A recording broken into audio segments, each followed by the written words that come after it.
Hello, hello, hello, hello. And It goodbye. is, and goodbye. You say goodbye, and I say hello. Hello, hello. I don't know. Sorry, I should stop singing. Get dinged by for stealing the Beatles right at the start of our Dragon stream. Oh yeah.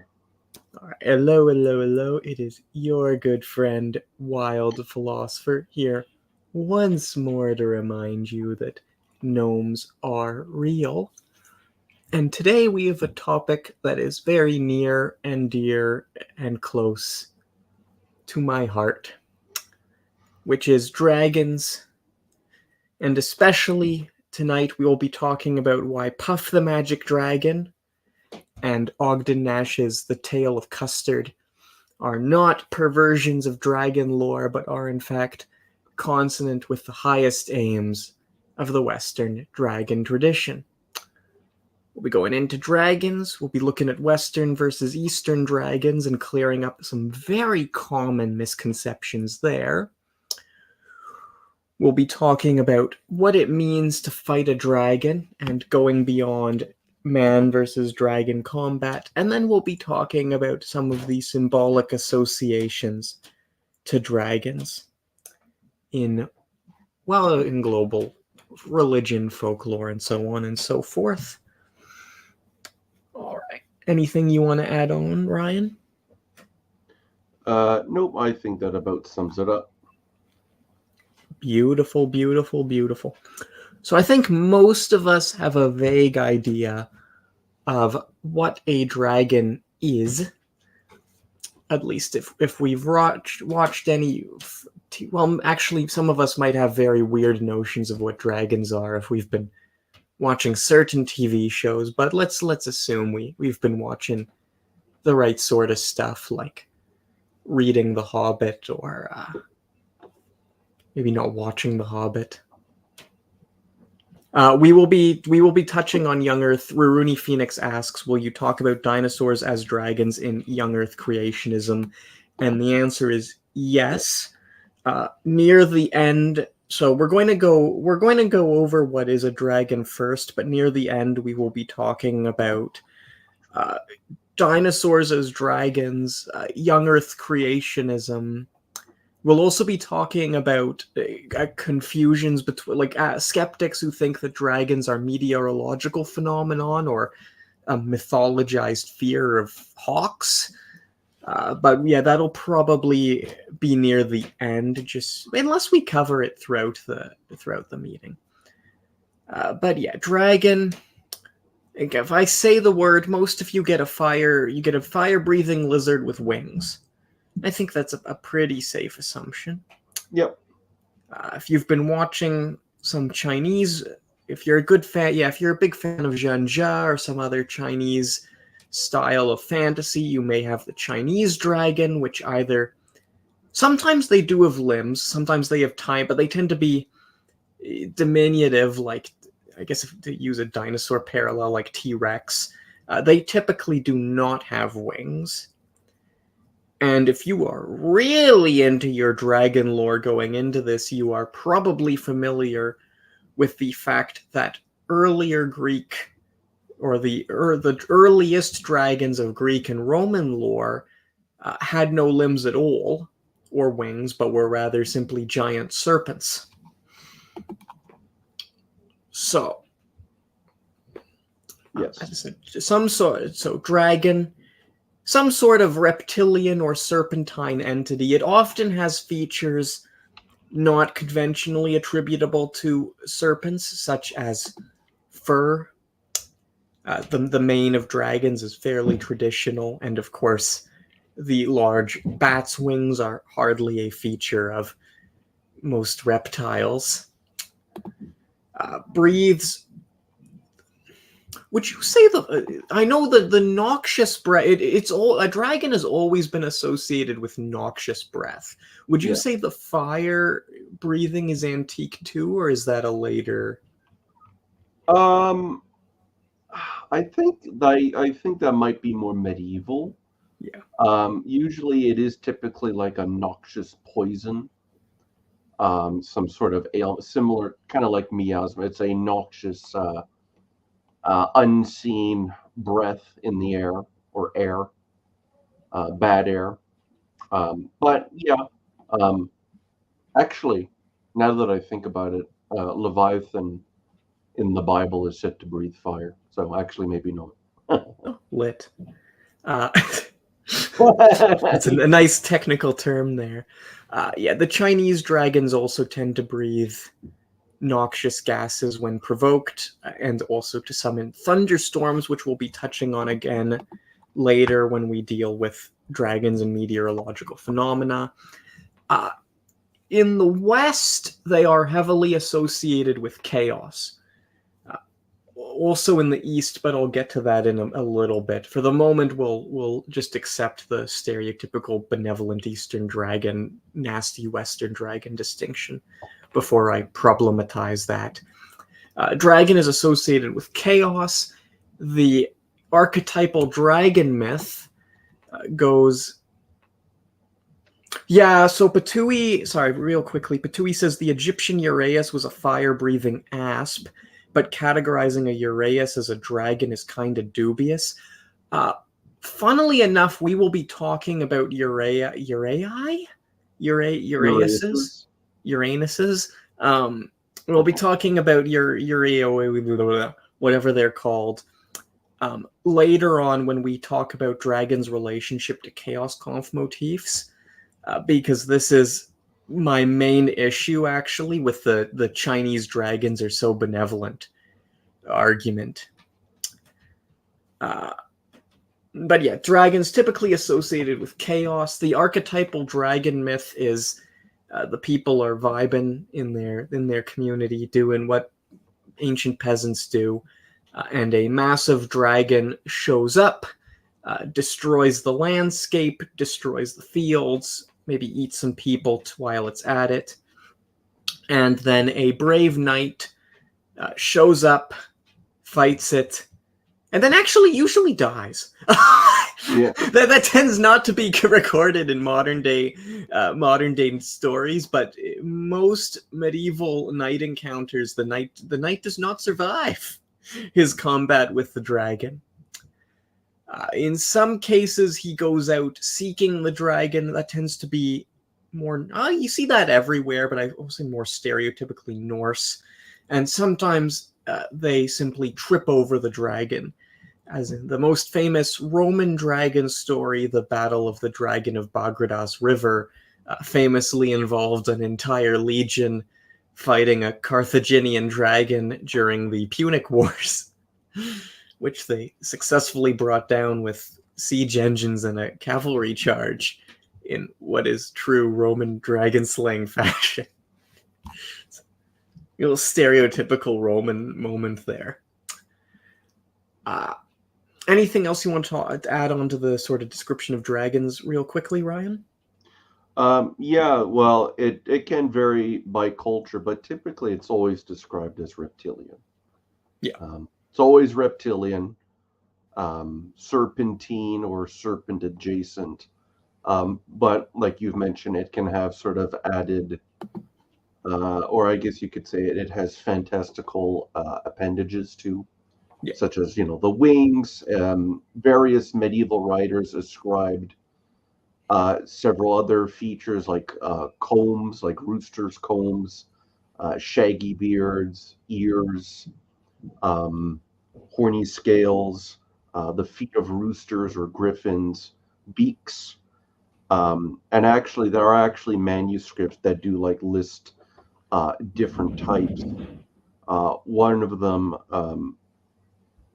includes oops,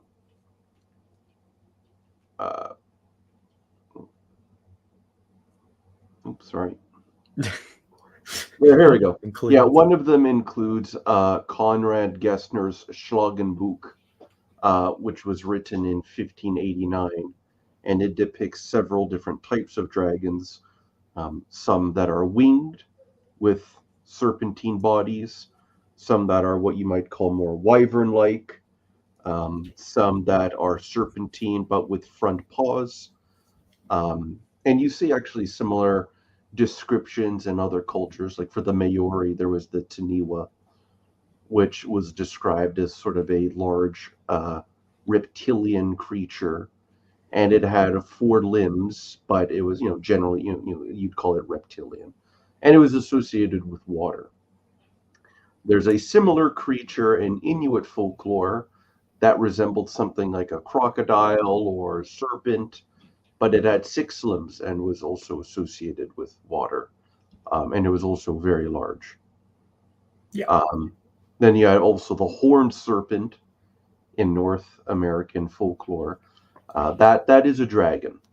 Its proximity to water, its association with terrorizing, villages or settlements, the fact that it has to be slain by a hero, or sometimes by the Thunderbird or a thunder hero.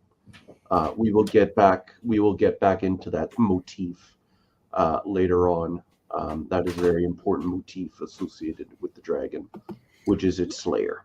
Yeah. When we get into mythology and folklore, because Ryan briefly mentioned, I won't go into it now, the association between dragons and water. Interestingly, with that being said, dragons are not sea serpents. Mm-mm. That confusion is sometimes made, but a sea serpent, which is so earlier referenced as the biblical Tanin, and the Greek name is escaping me at the moment. I want to say Cetus, but I might be confusing the name Yes, with A. yeah. Oh, it is Cetus? Yeah, the Katos, yes. Katos, thank you. Yeah. The sea serpent is different. I mean, it differs from the dragon in appearance. Believe it or not, sea serpents are not actually serpentine. I know that may sound a little weird. They sort of have serpentine features, but they tend to look a little rubbery or gelatinous, especially when you get into more modern sightings of the Mishipishu or Loch Ness Monster. They're also not malefic. Right. Loch Ness Monster has been attested in the Loch of Loch Ness for 1,500 years now, probably longer because of how folkloric records work. In all that time, there are maybe 2 instances where he was known to have engaged in any kind of conflict with a human being, and one of those is a possibly legendary hagiography, and the other involved a knight who very unwisely chose to charge into battle against the creature and learned that fighting a 60-foot-long, vaguely gelatinous monstrosity is not generally a wise idea. Side before we go on quickly, I love Conrad. Conrad Gesner is like my favorite source. If I remember correctly, he was the one who claimed to have seen bishop fish, right? Possibly, yes. Yeah, he was the one. He's like, yeah, he was like, they brought the bishop fish in. We offered to make it a bishop, but it told us it had to minister to the fish under the sea, and it promptly genuflected and blessed the gathered crowd before leaping back into the waves. Whoa, Catholic fish. Yeah, Catholic fish. If I remember, that was him who gave that account, claiming first person knowledge. Actually, Catholic fish, Catholic merman, actually. Yeah, Catholic merman. Mer people can be Catholic. Yep. Well, I mean, what was the mermaid of Zenor, eh? Went to church every Sunday. So that aside, totally going off topic there. I love Conrad Gesner. He's such a great source, such a great guy. But yeah, dragons are not sea serpents. The biblical Tanin, there are dragons in the Bible. The biblical Tanin are not them. And likewise, the Ketus, what did you call Ketus of Greece, is not a dragon. Yeah, not really. If you look at more recent sea monster encounters, because unfortunate, I mean, for other obvious reasons, there's just not as much folklore about the water. Mostly just beliefs, right? But if you look at what your sort of sea monster encounter list, they're just sort of there. There's certain beings of mankind's collective spiritual consciousness that have no role. They don't really do anything. They're, hey guys, as they sit off in the distance doing their thing. mermaids, sea monsters, and that's really what draws the line between them and dragons. Because the dragon is always a feature of associated with Chaos Conf. So, with that being said, popular conceptions of dragons, the stereotypical fantasy dragon, of course, giant fire-breathing winged lizard, increasingly thanks to the influence of what you call like the scientific imagination. Yeah. Yeah, the imaginary parts of science, not in the sense that dinosaurs aren't real, but sort of in how humans engage with scientific concepts and how they sort of affect our culture. Dragons have assumed I want to say less fantastical, but a much more fidelitous reptilian cast in recent fantasy than they may have historically held. George R.R. Martin's, I can't actually remember the name. Sort of a Song of Ice and Fire. Yeah. That's the most notorious. I think they're basically just fire-breathing dinosaurs. If you're into the lore, there's debate surrounding on what exactly they are, because they are actually said to be magical, and it's their magic that actually makes them fly. So it's not. He, as far as science is concerned, he disliked the common image of a dragon as a four-limbed winged beast because he thought that was scientifically implausible. It wasn't aerodynamic. So he went with the typical, what you might call a wyvern look, because that's at least a little more structurally and anatomically plausible, at least regarding flight. That's where the science ends, though. They are strictly magic. Well, they are magical creatures. So. Okay. Yeah. Take it But back. I get what you mean, though. No, I mean, I get what you mean. That's true for like dragon riders of Pern, where they're more like evolved beasts. Yeah. But I think fantasy has actually retained its fidelity, its fantastical fidelity towards dragons. Like in the Elder Scrolls, for example, very well-known video game series, they're actually not treated. They're treated less as like a species that reproduces and does all of that like we do, and they're more like semi-divine beings, which is actually what I think. That's kind of, dragons are closer to that than just some random species on Earth with unusual attributes. So I think actually fantasy has retained a lot of those elements. Nice. Okay. Yeah. Yeah. It's all of a sudden it's escaping me, but there actually was one series that maintained. I want to say it was not the Dragons of Pern. It may have been the same author. That also maintained the proper depiction with the fur. But yeah, generally dragons do show up as fire-breathing monstrosities of chaos, in which sense they have maintained their fidelity. What would you say about the question of whether dragons can talk?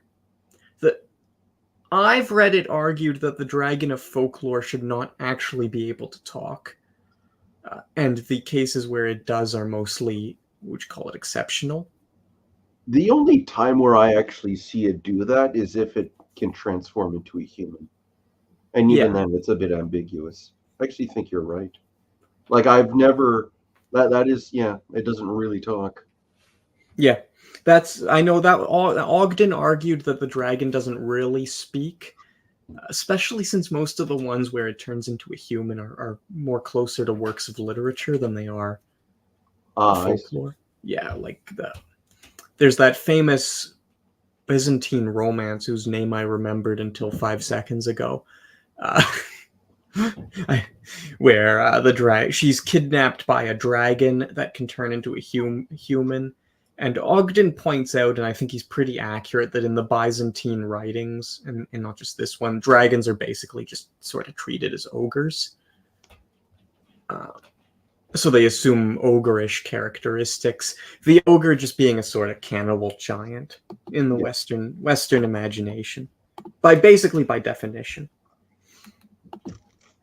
basically. But yeah, in folklore, I'm going to go on the line here and say that they generally do not talk in folklore. They just show up and, if you'll pardon my French, f shit up. That's the dragon of folklore. Some exceptions, usually literary. I cannot, off the top of my head, think of any cases where they actually talk. We will lay the heavenly dragon of China aside for the moment because we'll be coming back to that one. A lot of dragons in modern fantasy do talk and can sometimes create civilizations. This is going to. It's really funny. I absolutely adore this series, and I've read it like 3 times, and I never remember the name because it's some completely milquetoast name like Dragon Riders. There's no way it's actually Dragon Rider, is it? It is. What's the contents? It is a famous fantasy or not famous. It's by an author well known for their dragon novels, but not that one. Okay.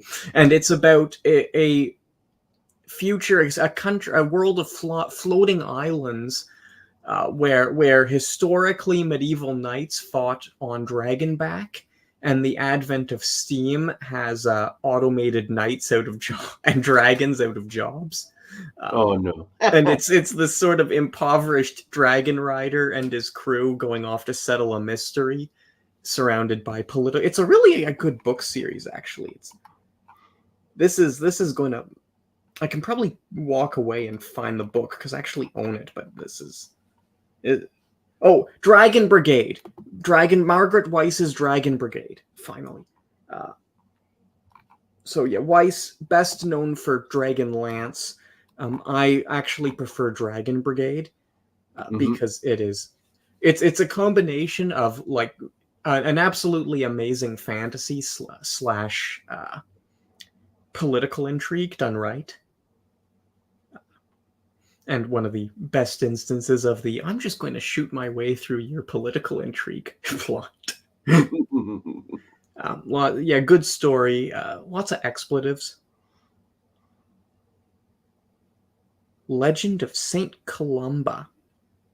Raruni ask, how does the Legend of Saint Columba and the dragon fit into the talking dragon motif? I have not read that. Yeah, hagiographies are weird because they're not to say they're entirely ahistorical, but most of them are literary works intended as monologues, right? Which it means they tend to be their reliability as I know this is a little like what's their they tend to be more useful in talking about the author's expectations of the Christian life than in talking about beliefs of the thing in question. And you can often see this when if you ignore some of the more fantastical hagiographies and look at the ones where we know that the person actually existed, you'll notice certain very strange discrepancies between sometimes how the person even described themselves and how they appear in later hagiographies. So, for example, Pope Francis, Saint Patrick. I don't know why I just confused the two there. I said Saint Francis. Yeah, 3rd century. No, Saint Patrick of Ireland, real person. We have 2 writings attributed to his name. In them, well, one of them is a monologue on why it is evil to enslave Christians. Real hard moral case, that one. But he made it anyways. The other is his autobiography. He talks about converting fairies to Jesus. He talks about the famous miracle of the pig, and he talks about his role in bringing Christianity to Ireland. Here's some things he doesn't talk about and don't show up for like 900 years, namely the heretical 3-leaf clover Trinity metaphor, and he expelled all the snakes from Ireland. he does claim miraculous power, or sorry, he claims that God performed a miracle on his behalf when he brought pork for everyone from out of the, not from out of the sky, from over the hills, at the same time as his prayer, but he's not making any of the stranger claims. So I'd have to look into the legend of Saint Columba. Like, it's on. Oh, my bad. This is the one who Columba didn't. I was like, I don't remember Columba in a talk. Columba, that wasn't a talking dragon. That was the Loch Ness monster. And the one where it's talking is the later, less reliable. In the original version, it's not talking. In the original version, it just sort of communicates silently. It's the second version where it suddenly gains the ability to. Yeah, I'm sitting there. I'm like, I recognize this story, but I don't remember. And it's because it's not. Columba. So Loch Ness monster, not a dragon. It's a sea monster. We mentioned this earlier, but just to restate this for anyone who's just popping in now. Sea monsters don't have the same appearance. They're not evil, or they're not. Sorry, they're not forces of chaos and confrontation in the way dragons are. Like, there is no. I won't say there's no motif of knights battling sea monsters, because there is one or two notable exceptions. Perseus, for instance. But generically, sea monsters are just there. People are just like, there we were out on the ocean, and we saw him. And he said hi, and we I mean, he didn't actually say hi because he was a sea monster, and we went on our way. Not habitually dragons. There is one other account of the Loch Ness monster talking, but that one is all but certainly apocryphal because it was invented by a scam artist to explain why he had magic powers. It was something the Willie the Warlock, 19th century Scotch seer who claimed to have defeated the Loch Ness monster in a sword fight, and also to possess the crystallized tears of a mermaid. So yeah, he was a fascinating individual, but that's on the less reliable end of Loch Ness monster folklore. Even if the idea of old Nessie winning a sword or losing a sword duel is kind of hilarious. But yeah, dragon habitually do not talk in folklore, except with one or two, as mostly literary exceptions, in contradistinction to, Lord of the Rings, The Hobbit, excellent example. I mentioned Margaret Weiss's Dragon Brigade, excellent, lovely series too. So these aren't digs at either. I love both. There was another difference between dragons in fiction and folklore that I wanted to bring up. Wasn't that? Oh yeah. Well, yeah. In some more recent stuff, they live in societies. I know of maybe one story where in antiquity where dragons, you encounter more than one or two dragons at the same time. This being the apocryphal Acts of Philip, where he battles the titular protagonist, Philip, battles an entire city of dragons in Snaketown, Ophio rhyme. And expels them and their mother Echidna on behalf of Jesus. This work was, kind of came out of nowhere and was legendarily banned because it's a Gnostic scripture that has, but certainly is not providing you with any useful info about the real historical Philip. But yeah, dragons, generally loners. There are some exceptions, but even in those, they usually fight each other. Such as the story of King Arthur. No, King Arthur. It was Merlin, right? Merlin and the two dragons. Possibly. Yeah. Well, yeah, that might be later. That's probably later, where they're trying to sacrifice him to... and he's like, it's not going to work because there's dragons fighting underneath. Spoiler. Yeah, we're just going to spoil stories as we go here. All right, that's popular conceptions of dragons. If you look at mythology and folklore, as a dragon, it's a creature of chaos. It lives in the wild and is affiliated with water, which doesn't mean it's aquatic. It just means that there is a consistent pairing in the folklore and even in literary works between dragons and nearby bodies of water. Uh, They're also I, associated with mounts too, and mountains and and mountains, yeah. seas. This may sound a little weird or pedantic or pointless to bring up. These are liminal places which were typically conceived of as entries to the other world, and bodies of water in particular are associated with chaos. Yes. We've used the word chaos comp a few times now. We'll keep using it again and again as we go through this.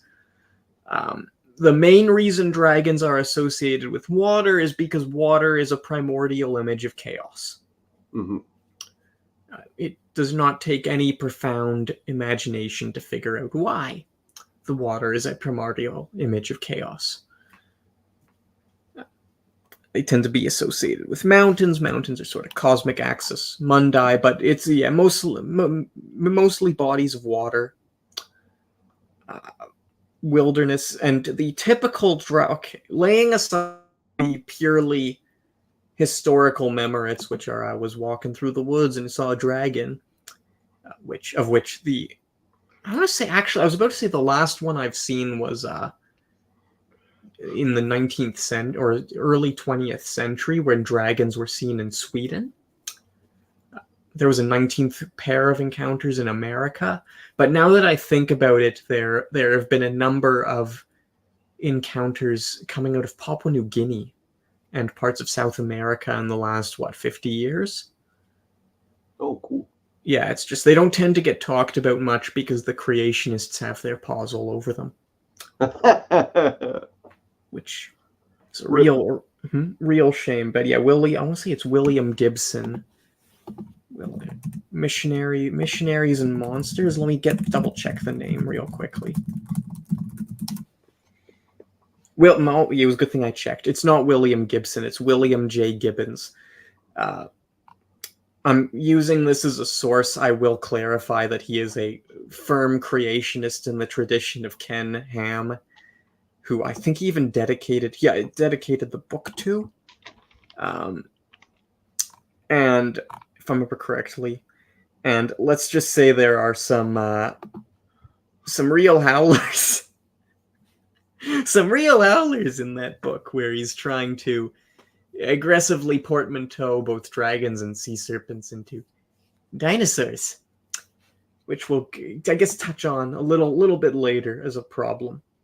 But yeah, typically a creature of chaos. If it's not just I was walking around and I saw a dragon, the standard narrative, as Ryan mentioned and as I mentioned, is the combat between the hero and the dragon, where, the hero kills the dragon. He then either dies and succumbs to his wounds, or in the act of defeating the dragon, takes on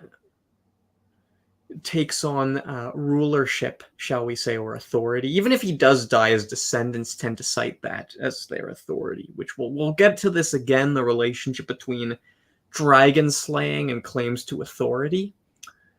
You see that in stuff like Delicious in Dungeon, which I've talked about on this channel before. That is not an arbitrary link. This isn't even a Western link either. This in the Maori. So the Maori natives of New Zealand, their oral histories record, and as far as I'm aware, archaeology vets their oral histories, as well as it can, of course, because it's not going to be able to vet like specific personages, but it vets the contours. The Maori histories claim they arrived in what is today the country of New Zealand in the 13th century, so middle of the Middle Ages. We've mentioned on this channel before that they engaged in battle with the Patupairehi for control of the land, but they also engaged in battle with the Taniwha, giant dragons with... They often had 8 limbs, if I remember correctly. Well, I remember. I think they just had 4. Oh. Okay. Yeah, giant A.W. Reed, I think, says 8, but whatever. Dragons can have however many limbs they want. Yeah. Yeah, massive, and by giant I mean truly colossal, like sometimes well over 100 feet monsters. And the individuals who beat them, they're usually identified as navigators, which for a highly nomadic tribe that lives and dies by their ability to figure out where they are on the ocean water, right, as they go from one source of fresh water to another, is in fact a claim of like chieftainship or heroes. And the individuals who defeated these dragons would sort of become the later heroes of Maori. I want to say legend because again, these are the oral histories. Later heroes of Maori history recounted. I will not say recounted to this day because I've never been to New Zealand and have no idea what they're telling as oral folklore, but certainly recounted as late as the 60s, which is when A.W. Reid wrote my main source on that one, Maori Myth and Legend. Patui comments, William Gibson would talk about cyberpunk dragons living in the Matrix. Oh, that would be funny. It'll be a cool short story, actually. I've always wanted, sorry, this is a kind of here, but I always wanted to write a short story about like internet trolls who are sick and tired of so-called like internet trolls discrediting the good elfin tradition of trolling by just being dicks. So they use their magic to infect the internet. Engage in magical combat with naysayers online. But sorry, back to dragons. So yeah, dragon of folklore, creature of chaos, typically engages in battle with, I kept using knight, that's just the European context. Hero was sort of accurate. We see the Maori navigator kings.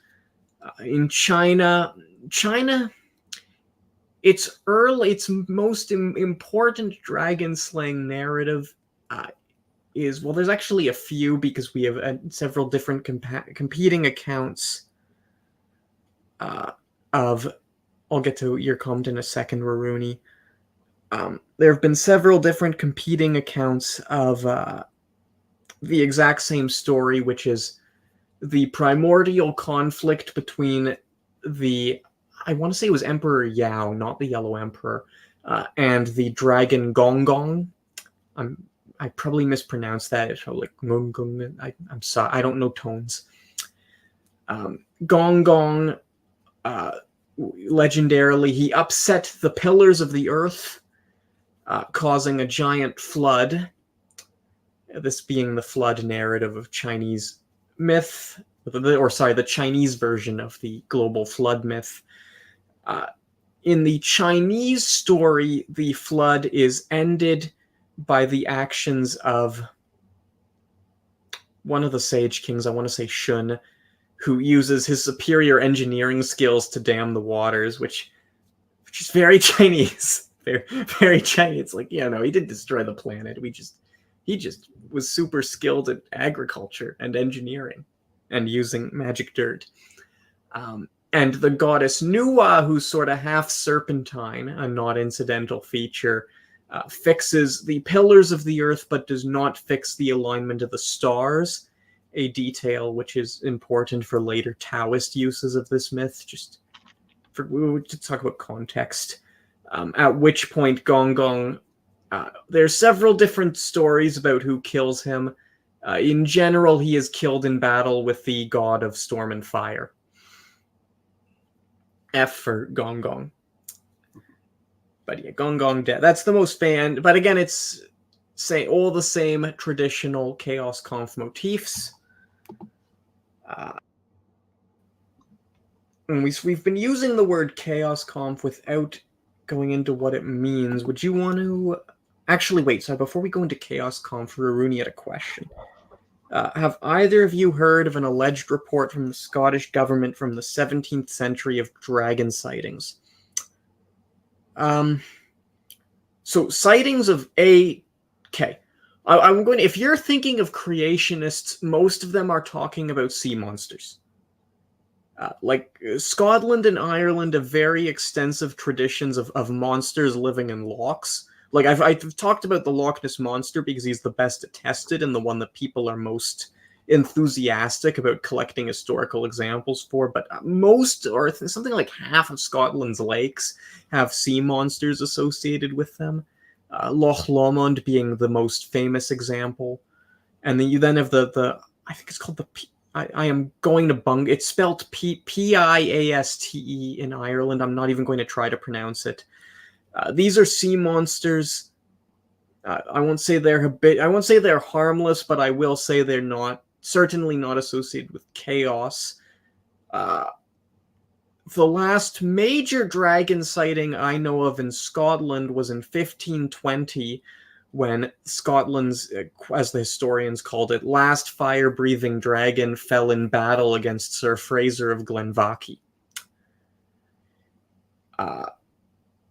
There were dragon sightings after that, all but certainly, but if you're thinking of creationists, they're mostly looking at like net Loch Ness monsters and they're just sort of conflating sea monster, dragon, dinosaur.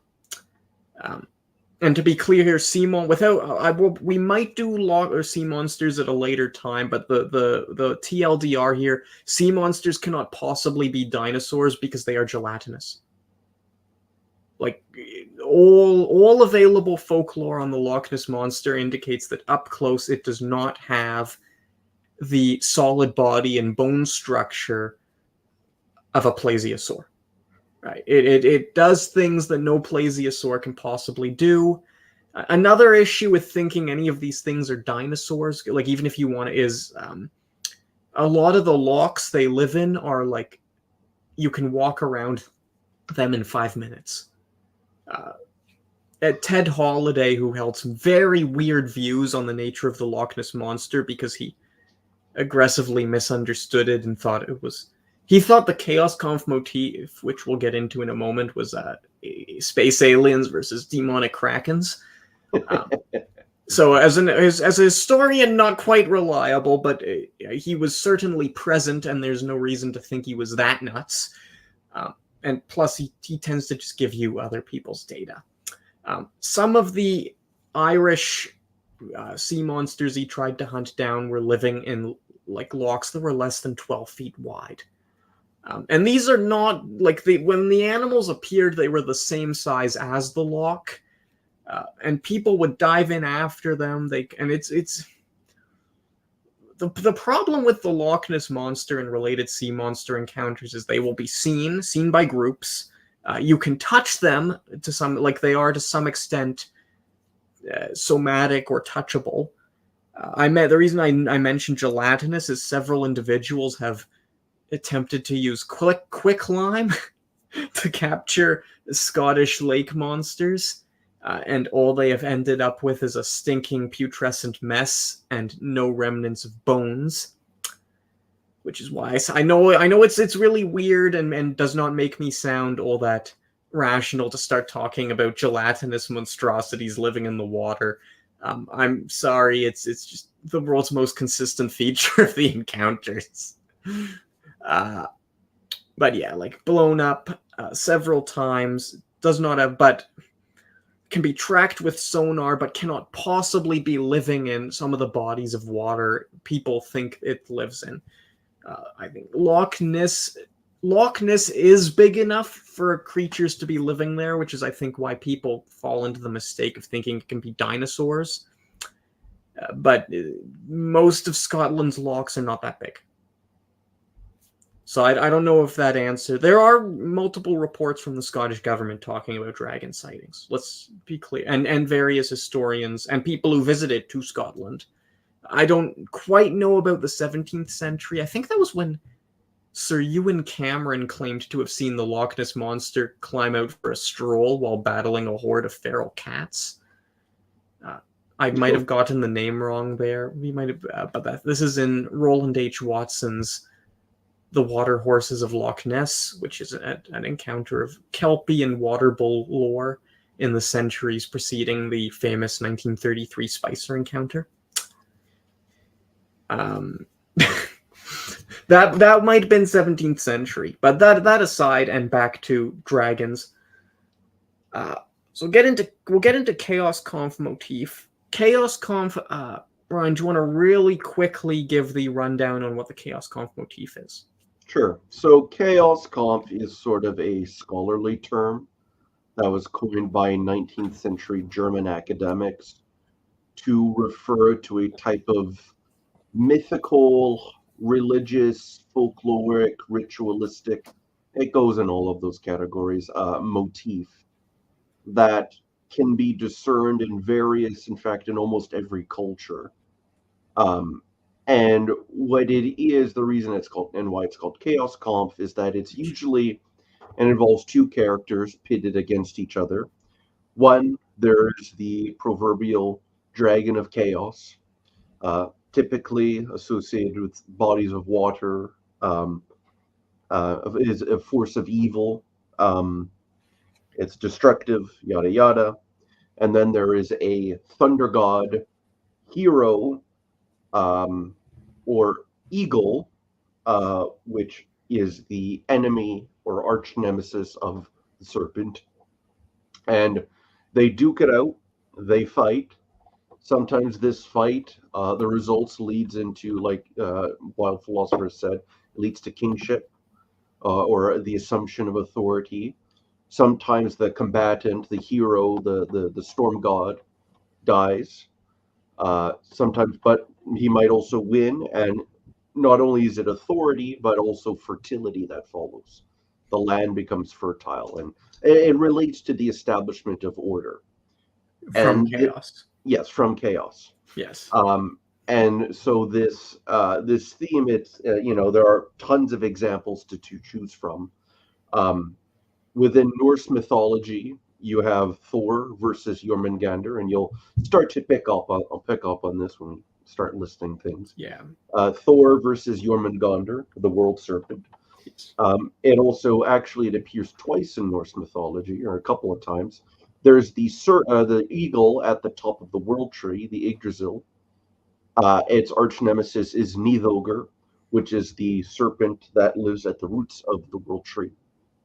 Um, you have in uh, in Greek mythology, you have Zeus versus Typhon, the giant associated with chaos and monsters. He's also associated with serpents or has serpent-like imagery. He also has well, no, that's it. He gives birth to several monsters and serpentine creatures. Yes. So But we'll he have is to a get back to them later yes. because they get He very complex. It gets complex, yes, but Yeah. there's also Hercules versus the Hydra. Actually, that is another instance. Hercules versus the Hydra. Well, It so is. no, like maybe so before we get to heroes, let's stick to gods here. Well, I want to list where the theme does appear though, because it No, gods and well, there. I'm just enumerating the list. Yeah. No, I'm just thinking because a lot of the hero stuff is representative more of how chaos conf motifs were used in practice. Yes, I'm aware. Yeah. Well, I, okay. Yeah. I'm just giving an example. Okay. Yeah. Um, just so people are aware. In Hittite myth, actually, Mhm. there was Tarhunt versus Ilionka. Um, in the ancient Near East, there is the Marduk versus Tiamat. Yeah. Um, there's also the god Ninurta versus a seven-headed serpent or dragon. I forget its name. Its name escapes me, but there is also a seven-headed serpent creature. Yeah. In Canaanite mythology, you had Baal Hadad versus Lotan. Um, there's also let's see, Japanese mythology. Uh, uh, Susanoo versus Yamato no Orochi, the Was eight-headed dragon and yes. oh, What? so I was going to there. So I was going to say there's another one where it's a giant centipede, but we'll get to that in a moment. Yeah. Um, in North America, you have the Thunderbird, versus the horned serpent. And then you have various permutations of that idea listed there.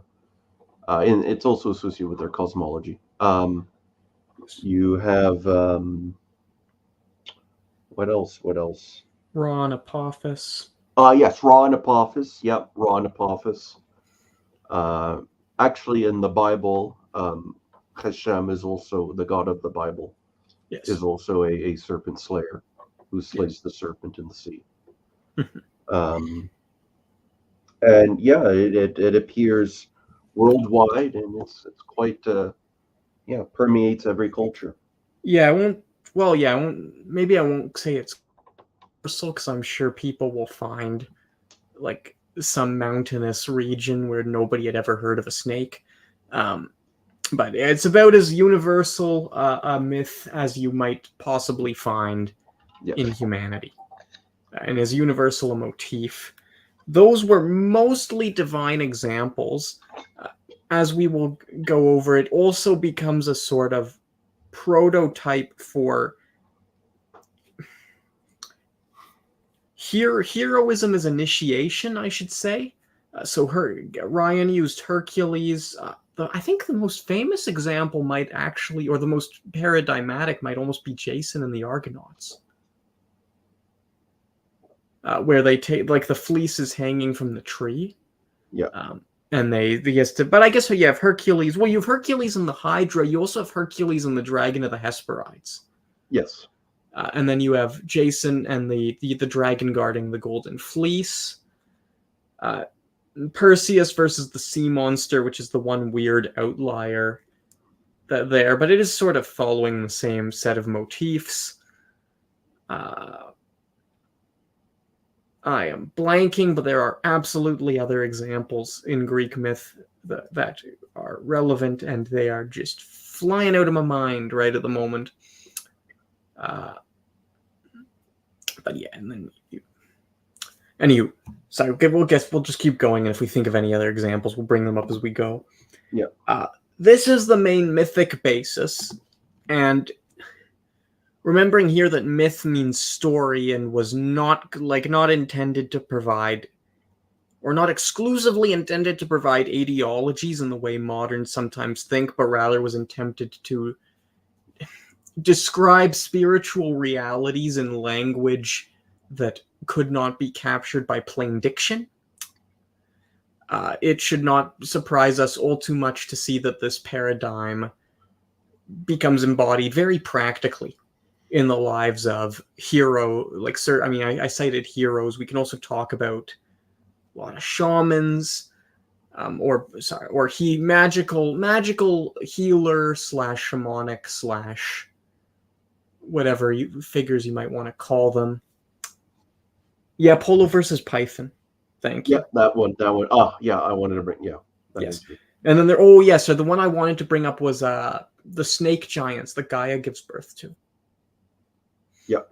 Yes, they're not quite serpents. They are giants, but they straddle the line because they have the legs of snakes. And they try to destroy Olympus, and they die. So before we go on, I guess, with our discussion of chaos conf motifs and authority, I'm going to peel back a moment here and talk about. So I mentioned, you can actually note, now that we've given the chaos conf motif in detail, that the story I gave from China, and this is, as far as I'm aware, the earliest story of a dragon in China, although of course that's going to be an intensely contested debate because a lot of Chinese works are dated really weirdly, is the battle between the god of storm and fire, and Gong Gong. What a great name. Sorry. Gong Gong. Gong Gong. It's coming. There are several other demonic serpent, or chaotic, sorry, I should depict a more neutral term. Chaotic and dark semi-dragons of Chinese myth. Tao Ti is often described draconically. There's another one whose name suddenly escapes. It means like faceless monster, but that one was also usually understood as a serpent. I bring this up because when you get into dragons, the usual canard you get fed is, oh, Chinese dragons and Western dragons are nothing alike. Uh, Western dragons are all like evil and chaotic and are out to blow you to smithereens, and Chinese dragons are all good. That is not true. The Chinese have 9 varieties of dragon, several of which are a metaphor for some sort of spirit fish, so I guess we'll leave them aside for the moment. But most of the remainder are malignant. Chinese folklore is full of stories of combats between heroes or peasants or priests and demoniac dragons. The good ones are the heavenly dragons. And the reason I sort of mention this is it's not that the Chinese have a more, or I should say the East, because you encounter a similar dragon folklore in Korea and Japan, which of course emerged organically and had nothing to do with the sinosphere. Cough, cough. The dragons of the difference is not that the dragons of East Asia are benevolent. The difference is in the explicit way chaos is handled in Chinese religion versus in Western religion, which isn't actually as much of a difference as people think it will be. It's not, for instance, that the Chinese think chaos is good and Westerners think chaos is bad, as any good book on yin and yang in China or on sort of like yin diseases or whatever will tell you. The Chinese were pretty clear that chaos in general is kind of bad because it's chaos, right? They thought chaos could be transformed and I want to say made benevolent, because there's a sort of motif of primordial restoration here. Taoism, I'm going to use Taoism as my example here, it draws a distinction between the pre-celestial and post-celestial realm. And things turn awry. They're slightly tilted in the post-celestial realm, which is our realm, and the goal of the Taoist adept, although you can also see this in Confucianism, is to turn things back, go back, and to the pre-celestial state. So the Chinese perspective, and I keep using Chinese, obviously, there's going to be several distinct perspectives, because it's one country, or it's a continent-sized country across millennia. So don't at me if you can find some exception here, because they definitely exist. Like there's 9 species of dragon. The heavenly dragons are benevolent, not because Chinese dragons are benevolent, but because they have attained that pre-celestial state. Western dragon lore, funnily enough, does share this view. Why am I confident in saying this? It's because of the Chaos Comp figures we've been avoiding. Asclepius, Sabazius, who none of you will have heard of, don't worry about that.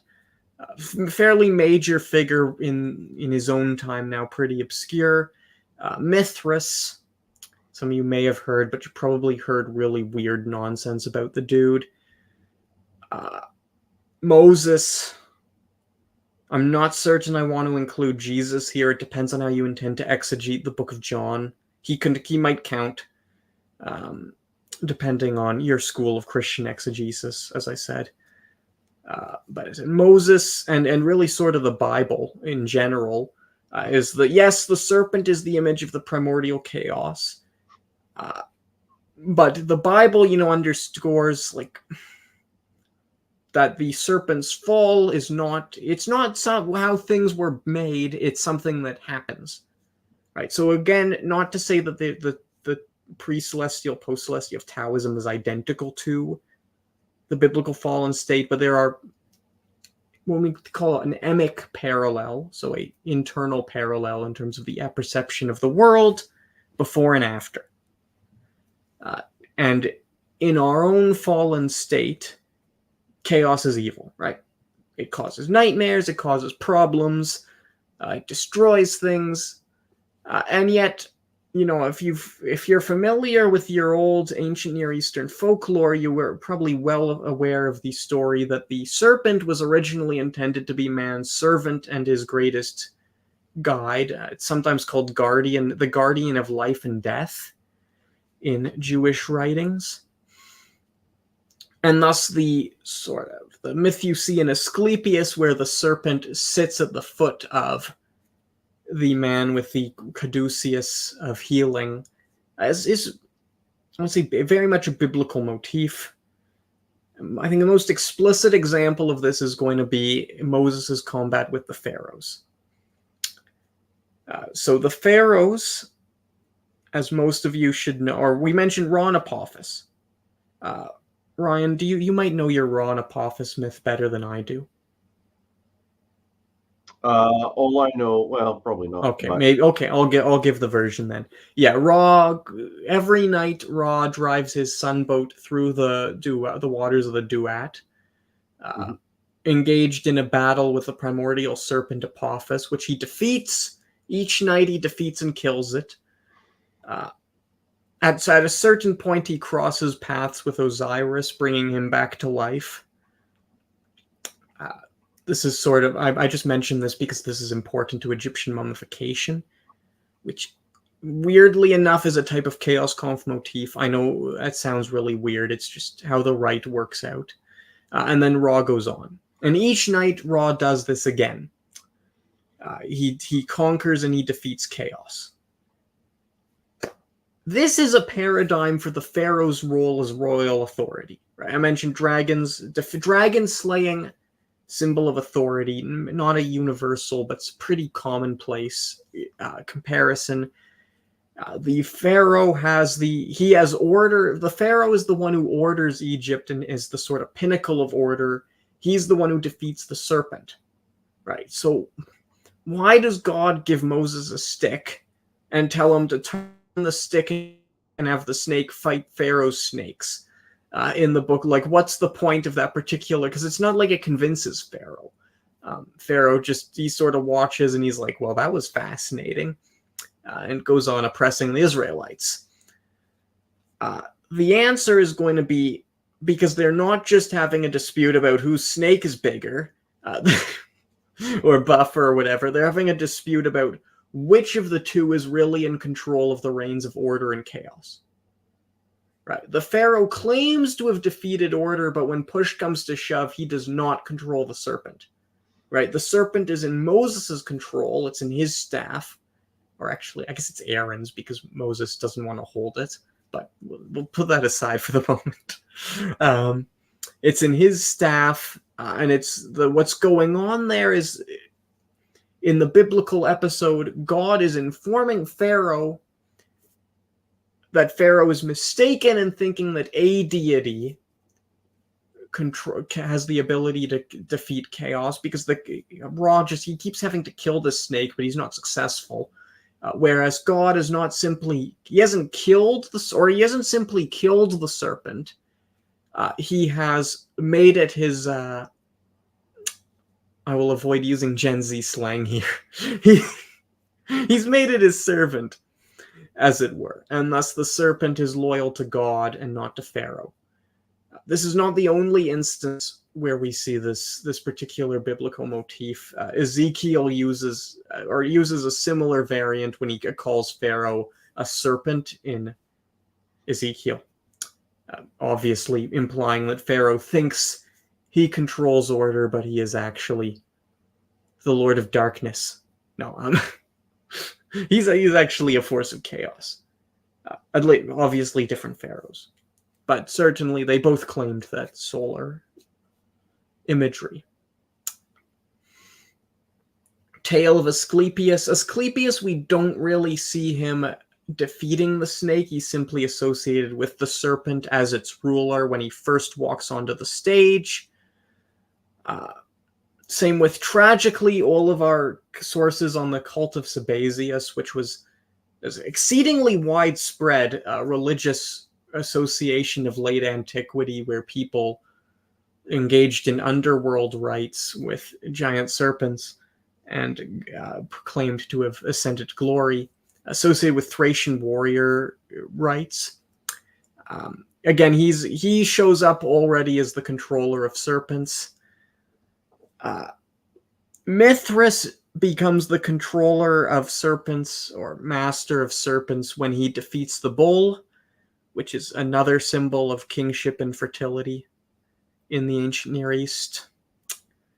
In Mithraic epigraphy, which just means like images of Mithras stuff, the serpent always dines on the flesh of the bull at Mithras's behest after he defeats the bull. And then to pick another example from Hercules here, there is a famous story told in Herodotus, but probably originally of Scythian origin. So it's not really Hercules, it's just some Scythian folk hero being interpretatio Graecud till he becomes Hercules. Sorry, swig of water.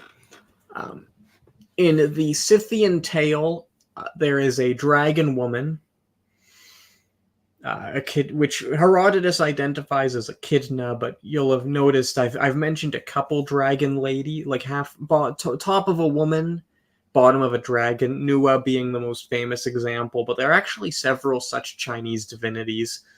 See, with much skepticism, Edward H. Schaffer's Dragon Ladies and Rain Maidens, which is a wonderful book, but tragically adheres to the long discredited goddess motif. Or mother goddess, I should say. But anyway, Snake Woman, Hercules seduces the Snake Woman. He lays with her, and from her he produces the Scythian royal line. And again, this is the sort of narrative of, I mean, in this case, it's not kingship coming from defeating the dragon, it's kingship coming from conjoining with the dragon. Which is, what was the French monarch who claimed noble descent the same way? Oh, is it with Melusine? Yeah, Melusine. Yeah. Well, it was entire like French dynasty. Yeah, it was the whole medieval, but she was understood to be half serpent. Yeah. What did they call? I cannot remember. Yeah, House of Anjou. Oh, my apology. House of Plantagenet too. Go figure. So England was led by Snake Lady. But yeah, that means half dragon, half serpent, half human.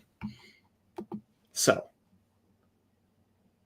why go into all this? So we've mentioned, I guess, several important. We've explained like dragon, nothing too new there. Figure of chaos shows up, starts shit. You pardon my French. Promptly gets confronted by either the hero or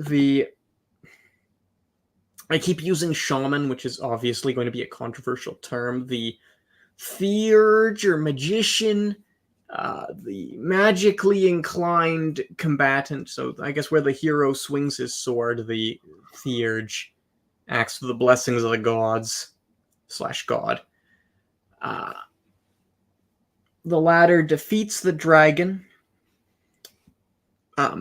Often, if the hero is not noble and pure, he dies, such as in the case of the Lambton Worm. Although in that case, it was his fault. The thing was there in the first place. He was mostly just solving his own mistakes. This is how Beowulf ends, although Beowulf's maybe not a good example here because that's not the start of his tenure, that's the end. But actually, no, it is a good example because that I cannot remember which of the one survives, but he's the one who becomes king next, eh? Yeah. Yeah, it's there. Beowulf goes out with his men. He's in old age to fight a dragon. They all die. There's only one guy left when they kill the dragon, and Beowulf is like, "You are king now. Go. Go, my child." No. He wanders off, becomes monarch. So yeah, if he defeats the dragon, he becomes king and he restores fertility, which is again this notion that chaos is fundamentally connected to fertility. but you almost have to either control or reverse it, go back to actually restore that fertility. Uh, and then you can subdivide, I guess, the dragon encounter into 3 levels of comparative coolness, if you'll pardon the lack of technical speciality. At the bottom is going to fight the dragon, killing it, dying. In the middle is going to fight the dragon, killing it, becoming the king, restore. And then above that is, as I mentioned, the mastery of serpents, or where chaos itself becomes ordered, in the same way that God does in Genesis 1, and in the same way that Taoists and actually Western alchemists too. If you read works of Western alchemy like Zosimus or Nicholas Flamel, who 100% wrote the work attributed to him, even though he would have had to be 250 years old at the time. But I accept it.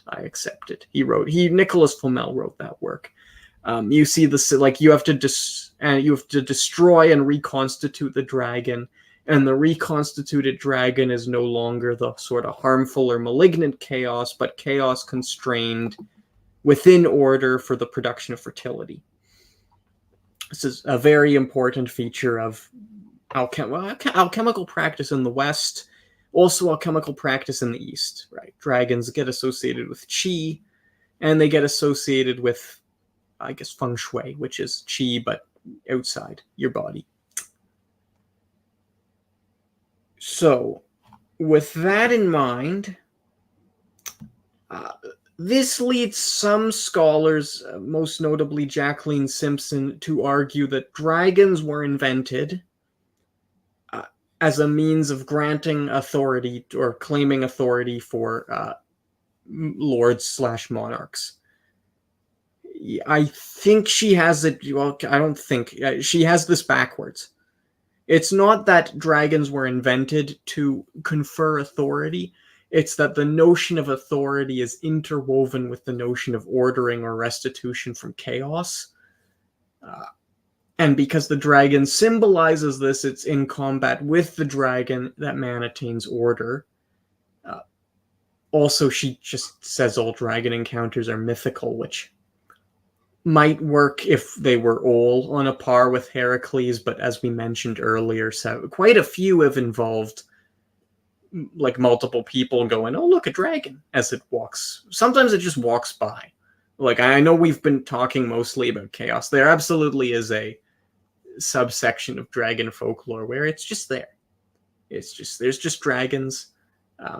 Chaos Conf is going to be the most common, which is why it's what we've been focusing on, but you do encounter, and I don't want to minimize the, yep, there's a dragon over there. He just lives there motif. But yeah, typically, back on target, defeats the dragon, assumes authority. There actually is a 4th level, which is where he becomes the dragon. Because he fails so heavily, he becomes a force of chaos. That was Fafnir, right? Or was it the Fafnir? That's a bunch of dwarves getting cursed, like taking treasure that isn't theirs. But it's still the same connection between like greed. Yes. Greed and causing chaos. Like you mentioned, taking stuff that's not, portioning is order. Yeah. Like we were talking the other day, of course in private, which means nobody here knows what we're talking about, where like counting or ordering or counting or portioning is very consistently associated with not ordering and kingship. You see this in the Bible, where it is an intrinsic activity of kings to name and to count, which is why God promises Abraham, or why God routinely talks about counting in his discussions with Abraham. I was reading just earlier about Hermes as the paradigmatic apportioner in his role both of liminal figure and as god of commerce in Greece. And of course, Hermes, again, is associated with the mastery of dragons because he has the caduceus. which for those sitting there going, what's a caduceus? A staff interwoven with serpents, which is controlled by its owner. I think Hermes and Asclepius were the two most famous caduceus owners, eh? Yes. Yeah. That's the caduceus. We will touch on that again because the staff is also important. We have been avoiding the heavenly tree stuff. But it's again, I guess it consists like, so when they take what isn't theirs, they break apart like it's portions that's not wrong. It's in that act of theft almost upsets the balance of the world, causing them to turn into dragons. Yeah. And I do think there's a human who gets turned into a dragon too midway through the narrative.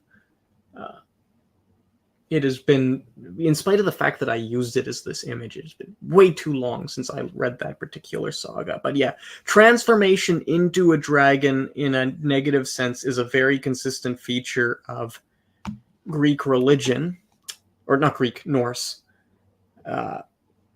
I slipped up and said Greek there because in the case of Greece, it's almost the opposite.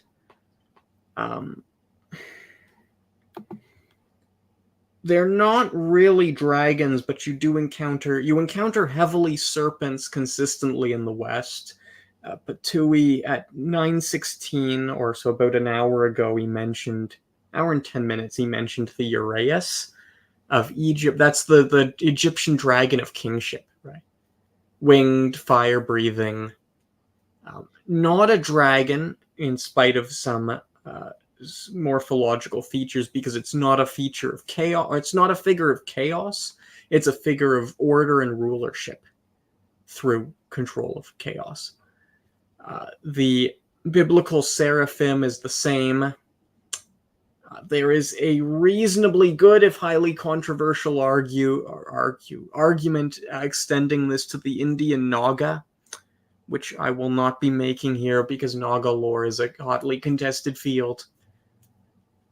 And lastly, you see this consistently in Greece, where you have Greek religious figures desiring, like their transformation into a daimon, into a god, is upon their death is signified by the presence of a snake entering the room, which is going to be the main difference, I guess, between Greece and Norse. Is they're looking at the other end of the scale, but it's still the same belief system, just in different contexts. Or sorry, still the same belief, I should say, just in different contexts. Plotinus was the most famous, very famous Platonist philosopher, claimed during his lifetime to have become a god. And upon his deathbed, the proof was found in that a snake crawled out from under the bed sheets as he passed, which his disciples took as proof that he had transformed into a deity upon his death. Based. All right. Anything else to add on about authority there, rulership? Nope. Beautiful. So lastly, I guess we'll talk things that have there's one thing that's sort of consistently come up in our discussion of dragons, the heavenly tree, which we haven't gone into, and then there's another that I don't actually think we've ever mentioned, which is their relation to the fruit or pearl of immortality.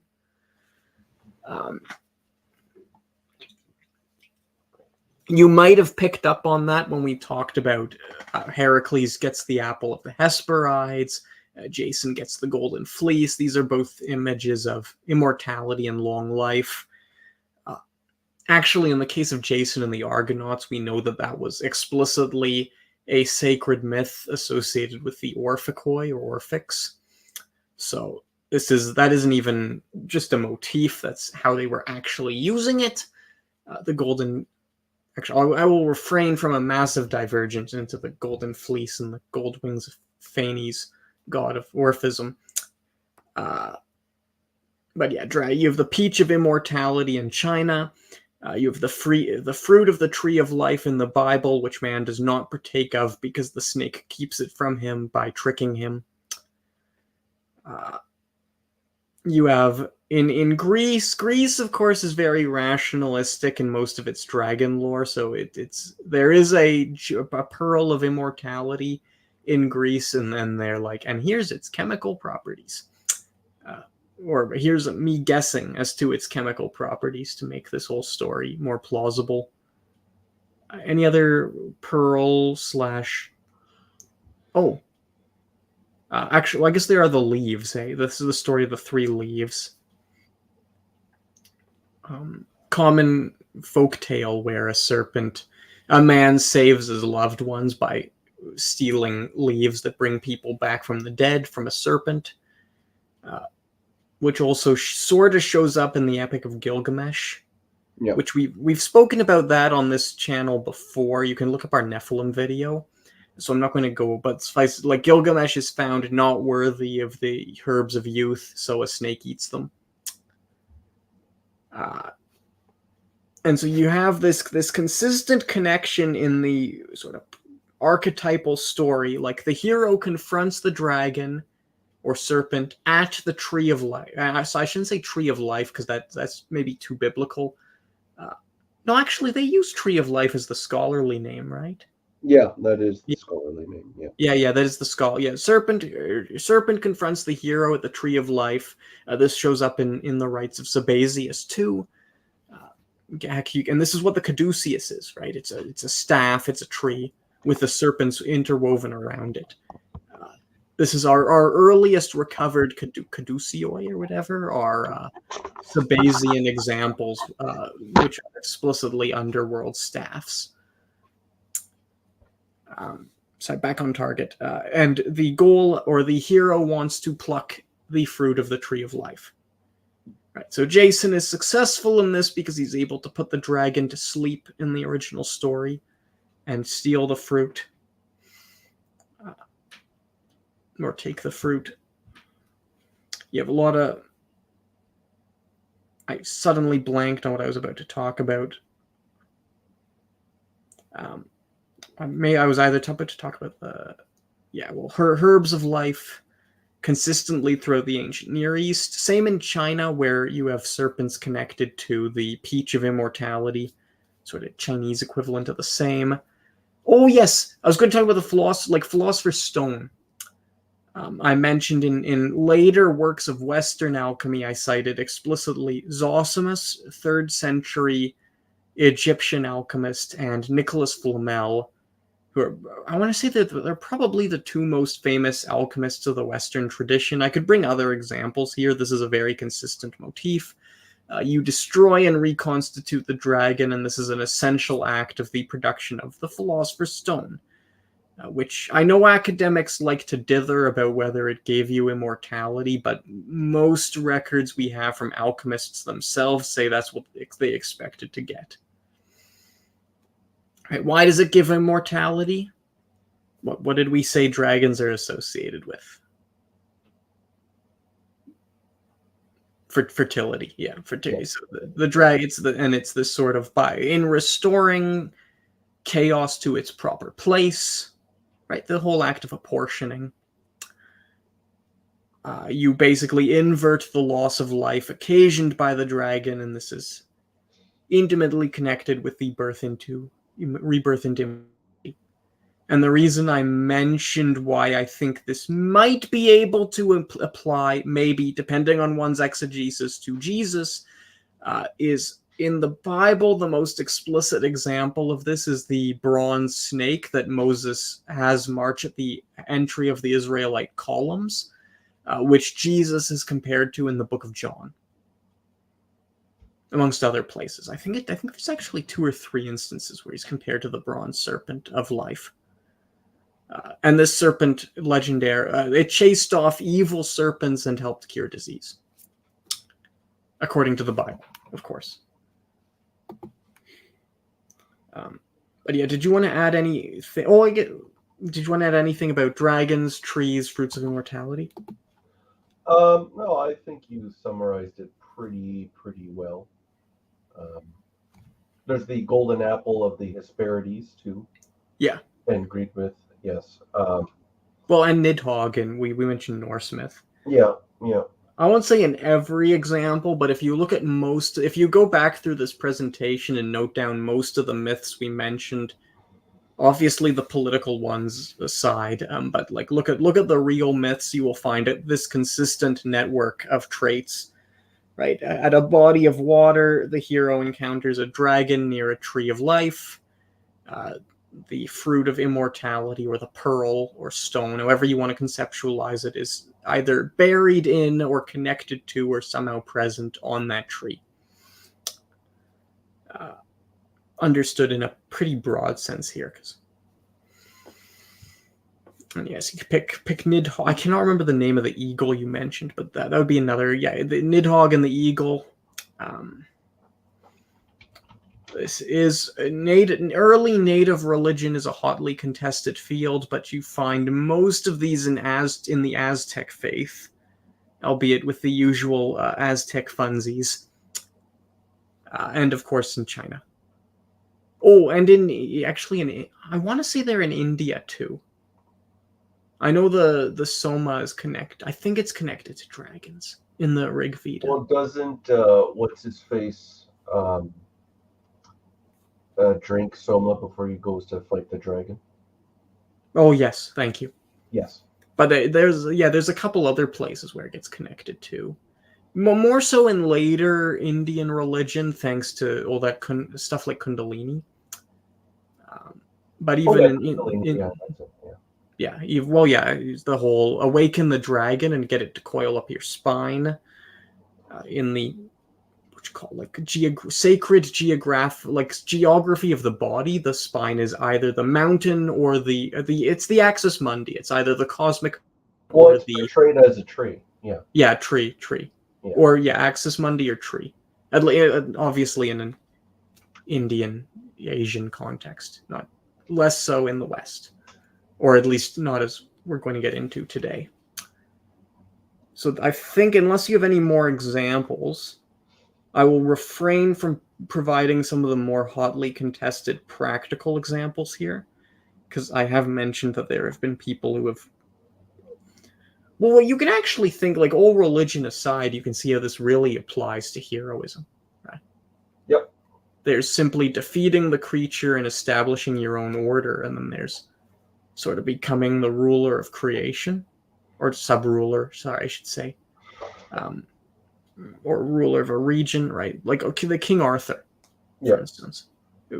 Probably best known example here. Supposed to recreate the kingdom of God on Earth, Logres, legendarily connected to multiple accounts of dragon slaying. Which was, in his case, because he's probably based on a historical figure, there's also the historical angle of he got his authority because he was beating up the Angles. But that aside, you do find all the similar traits in the Arthurian legendary cycle. So we're going to end. I think we've pretty consistently, like we mentioned at the start, we were going to talk about like things dragons aren't. Dragons are not dinosaurs. This should be really clear from the, like, other than the vaguely serpentine imagery, there is nothing about dinosaurs to connect them to this entire complex of beliefs. No. Yeah, like, that's a very consistent feature of dragon lore, right? Is this whole... In fact, I actually think that the connection to Chaos Conf might be more important than any reptilian traits. Because dragons with like the beaks of birds and fur still fit the Chaos Conf motif, but they may not have as clearly still vaguely, but not quite as clearly reptilian. Dinosaurs are not associated with breathing fire.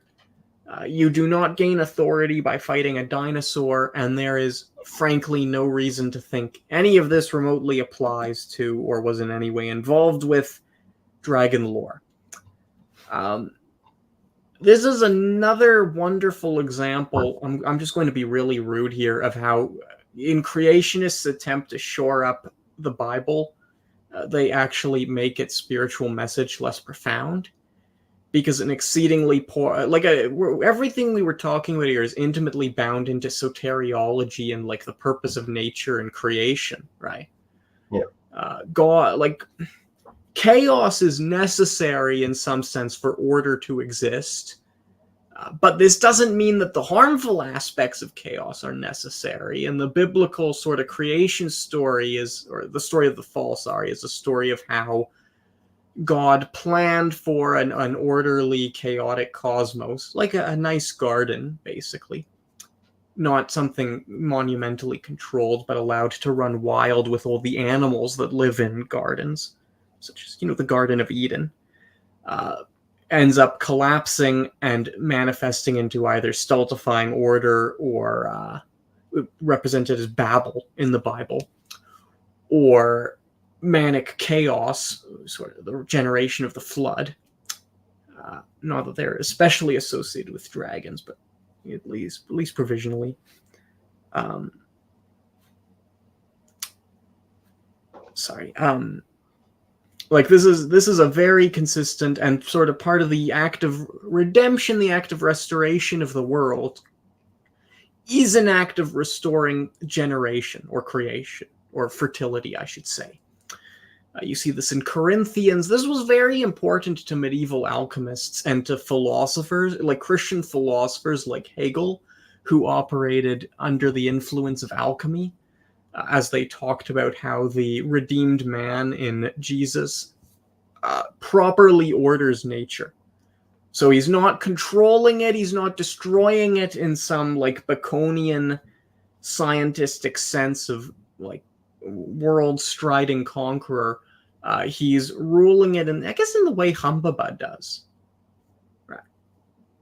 Humbaba might almost be the perfect, like legendary giant, brutally, like totally harmless, like appointed by the gods to guard the sea.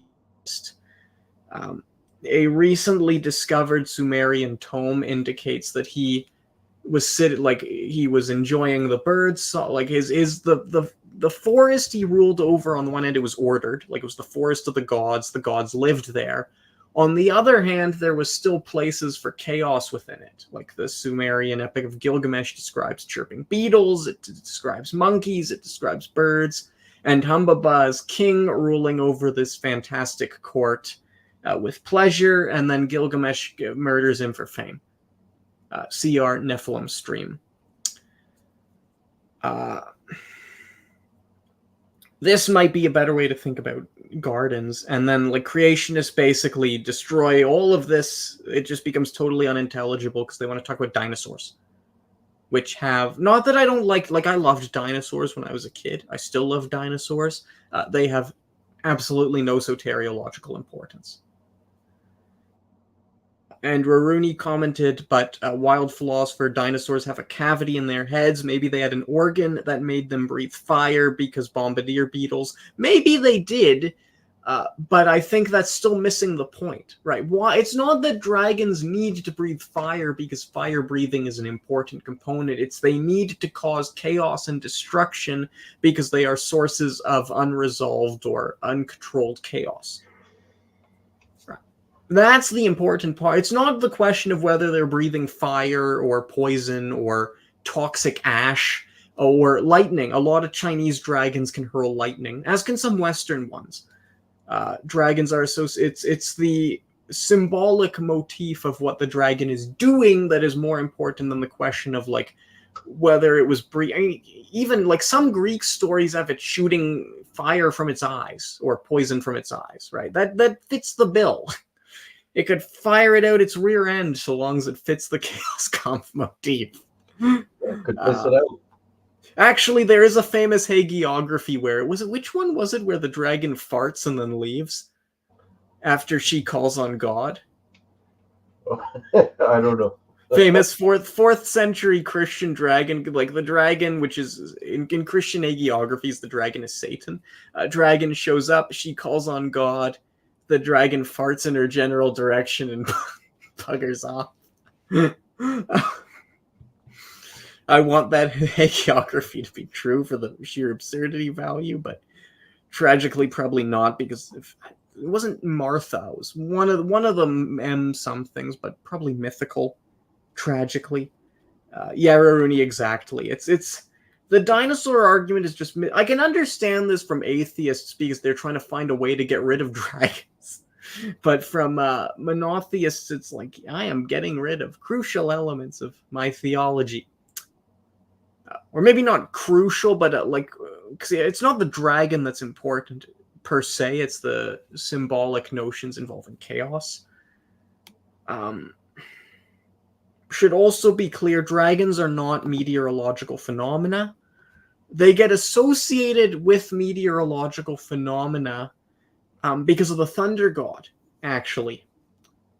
Like the sort of ordered dragon. I want to say redeemed because I think that's sort of Christianizing Chinese dragons in ways that they might not find intelligible, rightful. Well, they might actually. Scholars like to ignore the fact that Christianity was in China for 1400 years without issue, mostly before. Anywho, the sort of ordered dragon is associated with storms. This is very common in China. The most explicit example in the West is John Lidus, or no, my apologies. Actually, I can't remember if John Lidus, John of Damascus certainly talks about dragons as controllers of the weather. John Lidus may do so too. That might also be an apocryphal fragment attributed to him. I know modern scholars think the fragment from John of Damascus is apocryphal, but we will lay that aside for the moment. Certainly, it's reflective of dragon beliefs. The problem here is, again, they're approaching it from the wrong angle. It's not that dragons control the weather because dragons are a metaphor for meteorological phenomena. It's because this is a symbolic component of the dragon belief. And you can even see this with, it was Vajrabodhi who controlled serpents and used them to control the weather. Yeah. And then there's the Solomonari. The Solomonari of Romania. There actually are quite a few other examples from East Asia. Vajrabodhi, probably the most famous example. That particular citation is of an entirely historical figure, and the person transcribing it claimed to have seen it personally. Yep. So it's getting things backwards. Same with archaeoastronomy, eh? They're like, look, this temple is geared to the sun. Obviously, religion was just a method of timekeeping, and timekeeping was important to being religious. You are flipping cause and effect. Yep. And then you have the whole dragons are mythologized fear of snakes / hawks / lions / all three at the same time being confabulated in the human imagination. This is an argument from evolutionary psychology. This is unfalsifiable. Let's just be clear here. I'm going to try to falsify it, but evolutionary arguments of this sort they're just not falsifiable. Because you can just keep inventing post hoc causal analyses to justify your entirely unempirical conclusion. So I don't actually think this argument even merits consideration because it just violates basic features of scientific reality. But let's humor it for a moment. If dragons were a mythologized fear of snakes / hawks / lions, which I think is a little weird that it got combined in that sense. I don't understand then, like, why if you can really see the post hoc or to put it another, like, arbitrary backwards facing way when you look at, like, a lot of the things that actually would have posed major threats to our ancestors in antiquity are things that have no legendary equivalent, right? Like, how many species of poisonous mushroom are there? And yet, well, what's the role of poisonous fungi in folklore? Nothing. Or maybe not nothing, like, but it's almost next to nothing. And the few examples that do exist are hotly contested. You want to talk about, like, giant man-eating cats. There are giant cats in folklore. They tend to be localized to certain areas. They also tend to be more recent. And cats are often not seen as negative, right? I'm trying to like plague doesn't really get mythologized in folklore, in spite of what some academics think. It's just something the gods send, slash spirits, slash demons, slash fairies, slash whatever.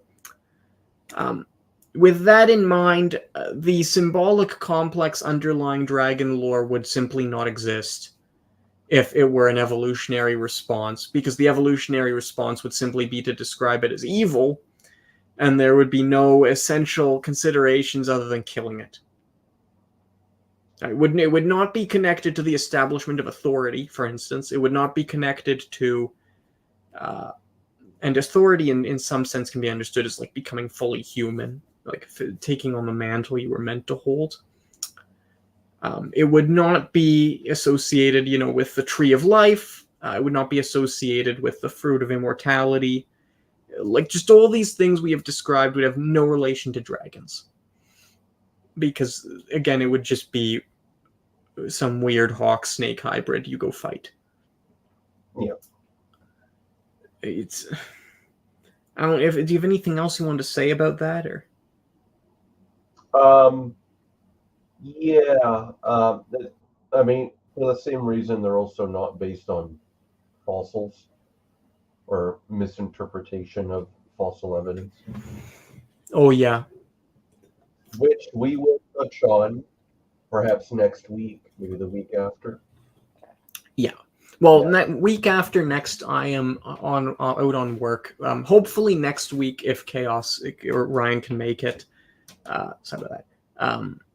If not, 3 weeks from now, we want to talk about Adrian Mayer's all religion and mythology is dino bones argument. I actually there should be a link to my blog. You can see the thrust of my argument if you go to Is Adrian Mayer a Pile of Mammoth Bones in my blog link. It's in the description under a blog.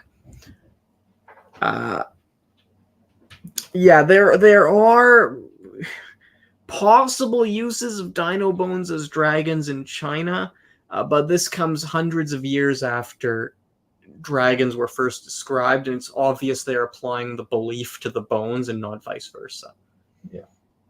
The other problem with that in a Chinese context is there are far more references to people eating dragons.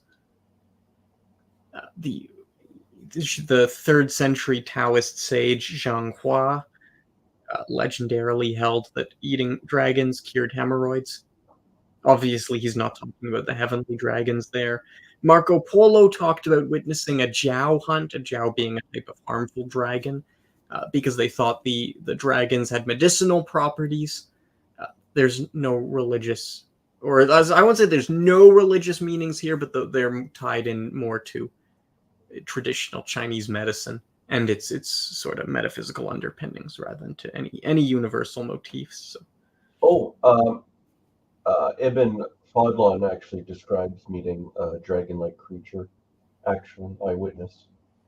Oh, we have plenty of eyewitnesses, like Vajrabodhi. Yeah. I have mentioned there are Swedish accounts, there are American accounts, Scottish accounts. Actually, quite a few. If you read Jacqueline Simpson's British Dragons, she's off trying to dismiss all of this stuff as like nationalist propaganda. Her words. Quite a few of the dragon encounters she describes are not legendary. They're literal descriptions with real putatively real descriptions between historical figures. Yeah. Same with Battle Dragon of the Bagradas River. There's dragon encounters in the Talmud several times, actually. Of course, most of those are the biblical serpent.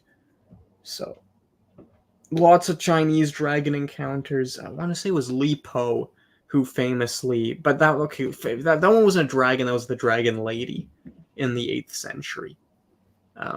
And I'm not going to say what he did with her because I don't want my channel to be deleted for violating YouTube TOS. Let's just say he was following that Herculean and Echidna paradigm. Well, how fascinating. But yeah, like there are plenty. There are, and I mentioned William Gibson. He interviews multiple people in different locations who claim to have seen dragons nowadays. Some of which may just be sea monsters, because again, he's just conflating the two. Uh, See, plenty of historical, dragon encounters. Which again is evident. Like, there's just lots of reasons to think it's not dino bones.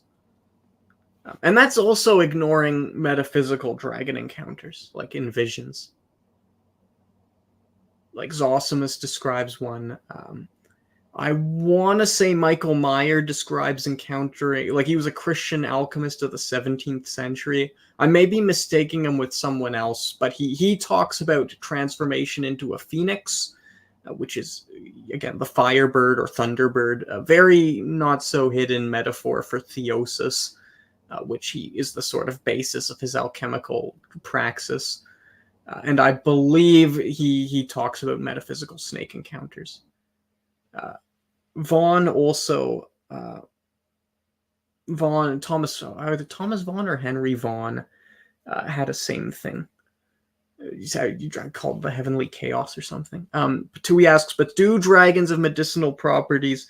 Pliny talks about extracting dragon stones from the brains of dragons that are vanquished or sedated.